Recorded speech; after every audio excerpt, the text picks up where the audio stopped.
El Nuevo Testamento. El Nuevo Testamento habla acerca de los primeros cristianos, quienes coleccionaron y difundieron los escritos en los que se expresaba la fe, separándose de aquellos que no la contenían. De este modo, los libros canónicos se diferenciaban claramente de los apócrifos. De todos modos, con algunos escritos hubo ciertas dudas sobre su canonicidad, lo que hizo que entraran a formar parte del canon de libros inspirados solo en un segundo momento. Esto quiere decir que existían normas que regían aquellos libros que iban a ser aprobados como inspirados por Dios. Y habían otros que no estaban inspirados en su totalidad, que no cumplían con ciertas normas. Por lo tanto, eran dejados de lado, desfasados o ingresados en una segunda etapa. Las causas de esta aceptación tardía son múltiples. La circulación de muchos apócrifos, había excesiva cantidad de apócrifos, los cuales algunos eran muy acotados, muy cortos, y además que no tenían un valor doctrinal, pues algunas personas o grupos heréticos los escribían como contenidos en contra de la ideología o de la inspiración de la Iglesia. Por lo tanto, eran rechazados por este comité que conformado para aprobar aquellos escritos que sí contenían la fe de Dios.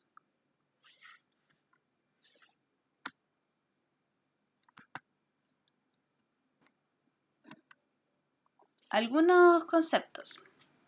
El grupo herético era entonces la gente que redactó escritos que iban en contra de lo que se buscaba por aquellos que determinaban si eran obras divinas o no.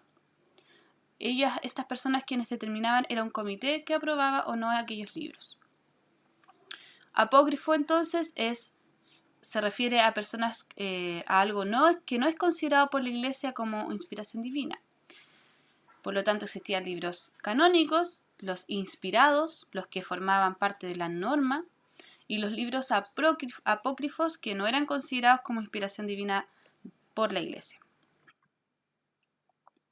Tenemos entonces los libros protagónicos, que son aquellos que entraron primeramente como inspirados por Dios, pues proto significa primero y canónicos de la norma o la inspiración de Dios por la Iglesia, y también estaban por otra parte los deuterocanónicos, que deutero significa o proviene de la palabra segundo. Segundos libros en ingresar entonces a estos libros inspirados por Dios.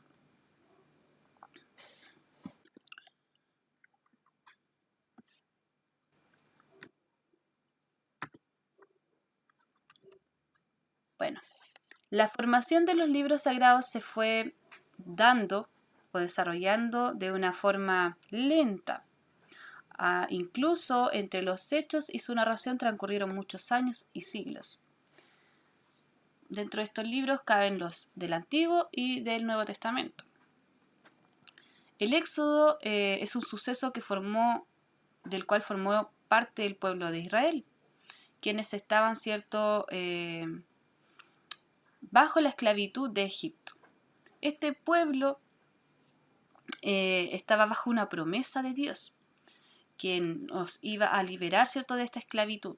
Esto se fue difundiendo de generación en generación, de voz en voz. Por lo tanto, había una necesidad de que todas las generaciones fueran creyendo en esto, fueran creyendo en esta liberación que Dios iba a traerle al pueblo de Israel. Y se iba predicando sobre esto, se iba divulgando esto. Surgen también con el tiempo los Mishpatim y los Torot, que significaban juicios y leyes, que junto con los cantos, los himnos, los recuerdos, iban echando las bases de lo que luego sería el Antiguo Testamento, y particularmente el Pentateuco, algo que, nacido del vivir cotidiano de Israel, iba constituyendo la normativa de su comportamiento. A partir de estos conocimientos se fueron formando normas y leyes que regirían el estilo de vida de los creyentes desde la época en adelante. Esto quiere decir que aquellas personas que creían en Dios, que creían en la iglesia, debían seguir un cierto patrón de comportamiento. Y esto estaba normado por leyes de la iglesia. Otros acontecimientos relevantes de la Biblia son la llegada de diversos profetas. Estos profetas, ¿cierto?, anunciaban acontecimientos relevantes para el pueblo de Dios. Por ejemplo, Macún, quien profetizó acerca de la ruina de Nínive. Otro profeta que se menciona en la Biblia es Sofonías, quien profetizó el conocimiento del reinado de Josías. Mencionó que en el pueblo no hay nadie justo, por lo cual la cólera llegaría prontamente.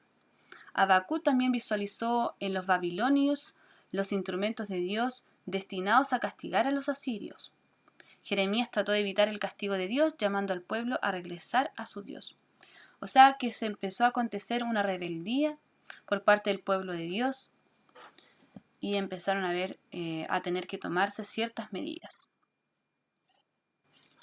Tras el destierro de Babilonia, por allá en el 587, surge la tradición sacerdotal. O sea, se constituyen los sacerdotes de la iglesia. Empiezan a haber una crisis política de alianza, abren puerta a costumbres paganas, fuera de las reglas o las normas de la iglesia. Aparece la inmortalidad. Amos condenó la injusticia social, acusó una catástrofe pronta, ¿cierto? Y 2 libros perdidos, aparece el libro del justo y el libro de las guerras de Yahvé. La historia del arca de Noé también acontece con el diluvio, ¿cierto? Donde se pretendía conservar solamente a aquellos animales, ¿cierto?, que representarían la continuidad de una nueva tierra, de una nueva era. Y también a aquellos seres queridos, aquella familia de Noé, que era la familia escogida en este caso. Y tras la muerte de Salomón se separa el reino de Israel, convirtiéndose ahora en 2 reinos, el reino de Judá, el reino del norte, y el reino de Israel, el que pertenecía al reino del sur. Se forman también las 10 tribus de Judá. El reino de Judá empezó a idolatrar a otros dioses, ¿cierto?, como estatuas, prohibiendo a los yavistas adorar a Dios. Entonces estos yavistas eran perseguidos y debían adorar a Dios en clandestinidad.